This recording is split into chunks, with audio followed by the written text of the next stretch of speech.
미국의 기준금리는 우리 증시, 내 대출금리에도 지대한 영향을 끼칩니다.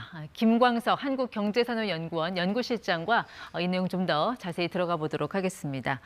네, 시장님 어서 오십시오. 네, 안녕하세요. 시장이 날씨 따라가는 것 같습니다. 서머 랠리 하더니 우리도 그렇고 미국도 그렇고 요즘 우리 증시 왜 이렇게 훈훈해요? 네, 증시를 좀 억눌렀었던 하방 요인이죠. 미국 부채 한도 협상 이게 타결이 됐고요. 네. 또 역시 많은 시장에서 기대했던 것이 미국의 기준금리 인상이 끝난 거 아니냐, 아니면 곧 끝나지 않겠느냐. 그 기대감 때문에 주식시장에 돈이 유입된 것이다. 네. 이렇게 해석해 볼 수 있을 것 같아요. 미국 연준이 이제 금리를 더 이상 못 올릴 것이다. 동결로 갈 거라는 기대감. 네. 근데 파월 의장은 그렇게 김치국 마시는 거 싫어하던데 목요일이잖아요, 결정 네. 나오는 게요. 어떻게 될 걸로 보세요? 네, 현재로서는 시장이 확실히 라스트 댄스에 무게를 두고 있다. 아마도 파월 연준 의장은 FOMC 위원회에서 회의의 결정은 과반수 이상이 네. 금리 동결을 할 것이다의 무게를 두고 있다고 해석해 볼 수 있겠습니다. 일단 파월이 그 기준금리 결정하기 전에 내일 나오는 그 소비자 물가지수 CPI 이거 확인하고 할 텐데 네. 한 어느 정도 숫자가 나오면 오케이 동결 이렇게 네. 갈까요? 일단은 FOMC 회의에서 가장 중요하게 관찰할 그 데이터, 바로 CPI 데이터, 물가 데이터입니다. 네. 근데 지난달 물가 상승률이 이제 4.9%로 나왔는데 그렇죠. 네. 지금 현재 CPI 물가 상승률을 기대하기를 4.1% 정도일 거야. 그러니까 결국 4.9에서 4.1%로 떨어질 거야. 그렇게 기대하기 때문에 금리 동결에 무게를 두고 있는 겁니다. 네. 근데 시장의 기대치 4.1%를 웃돌거나 혹은 전월 4.9%를 웃돈다. 예. 그러면 쇼크가 발생하는 거죠. 금리 인상 반드시 하겠구나. 그런데 만약에 시장의 기대치 4.1%를 밑돈다. 네. 그러면 금리 인상 끝났구나. 정말 라스트 댄스구나. 이런 믿음이 또 강화될 거라고 볼 수 있겠습니다. 근데 물가가 정말 구조적으로 잡히는지 안 잡히는지 이걸 보려면 물론 네. CPI 그 물가 실적지도 중요하지만 네. 그 왜 들쭉날쭉한 그 에너지 가격 네. 그리고 식료품 가격 뺀 네. 근원 물가지수 이거 봐야 되는 거 아니에요? 네, 정확하십니다.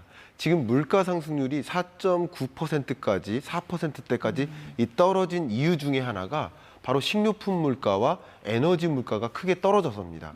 특히 에너지 물가는 22년 현재와 비교해 보면 굉장히 많이 떨어진 상태라고 생각해 볼 수 있거든요. 네. 그러니까 결국 이 두 가지 물가를 제외한 나머지 물가를 들여다봐야 되는데 네. 그게 기조적으로 물가가 잡히는지 여부를 확인하는 지표니까 바로 근원 물가를 봐야 됩니다. 5.5까지 네. 나왔는데 어느 정도로 좀 나올 걸로 예상하세요? 그렇습니다. 5.5%가 전월 근원 물가 상승률이고요. 이번 시장의 기대치가 5.2%인데요. 역시 시장의 기대치를 밑돌면 물가 확실히 잡혔구나. 근원 물가마저 잡혔구나. 라고 생각하면서 네. 금리 인상은 확실히 끝났다. 그러면서 시장이 굉장히 크게 환호할 예. 겁니다. 그러나 기대치를 상회하거나 전월 근원 물가 상승률을 상회한다. 네. 그러면 또 다른 쇼크로 작용해서 와, 이번 FOMC 회의 때 금리 인상 반드시 하겠구나. 이런 또 공포감이 치닫을 거라고 생각할 수 근데 있겠습니다. 우리가 물가만 봐서는 안 되고 이 네. 경기 네. 특히 이제 파월이 중요시 보는 지표가 그 고용 지표잖아요. 네. 금요일 날 나온 그 월간 고용 보고서 보면은 전 조금 이상했던 게 그 5월 취업자 수는 순증 늘었어요. 네, 맞습니다. 경기 좋다는 거고 금리 인상해도 된다는 그쪽 주장에 힘을 실어주는 건데 네. 실업률 네. 이게 또 올라갔어요. 이거는 또 그렇습니다. 경기 안 좋다는 거고. 그럼 맞습니다. 파월이 그러면 어느 장단에 춤을 출까요? 네. 그러니까 결국 고용 시장을 보여주는 여러 지표들이 있는데 그 지표들이 다른 신호를 보여주고 있다. 네. 해석해 볼 수 있습니다. 역시 연준 위원들로서는 두 가지 목표를 실현해야 될 텐데 한 가지가 바로 물가 안정이에요. 예. 그리고 두 번째 목표가 경기 안정 목표입니다. 근데 경기 안정을 보여줄 수 있는 이 실업률 지표가 다시 치솟았으니 경기 다시 불안해지는 거 아니야? 이런 생각을 할 수가 있겠죠. 네. 다만 실업률이 3.7%로 상승했을지라도 여전히 완전 고용에 해당되는 네. 지표 수준이고요.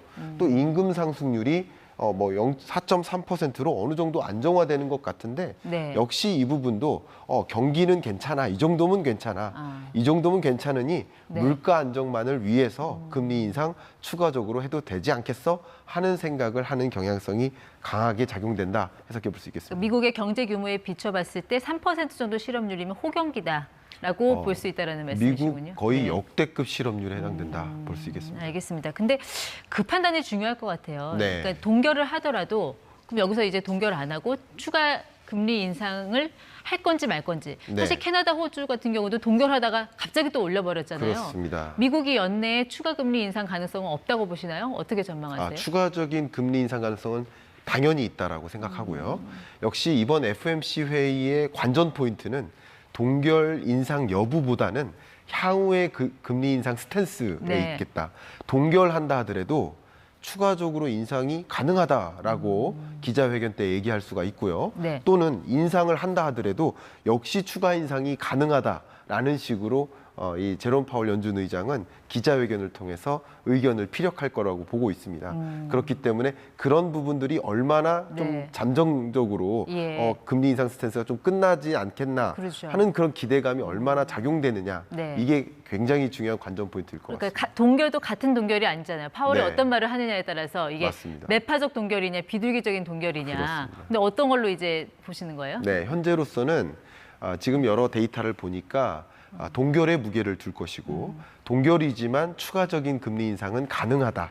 라스트 댄스는 아니다라고 얘기할 것이고요.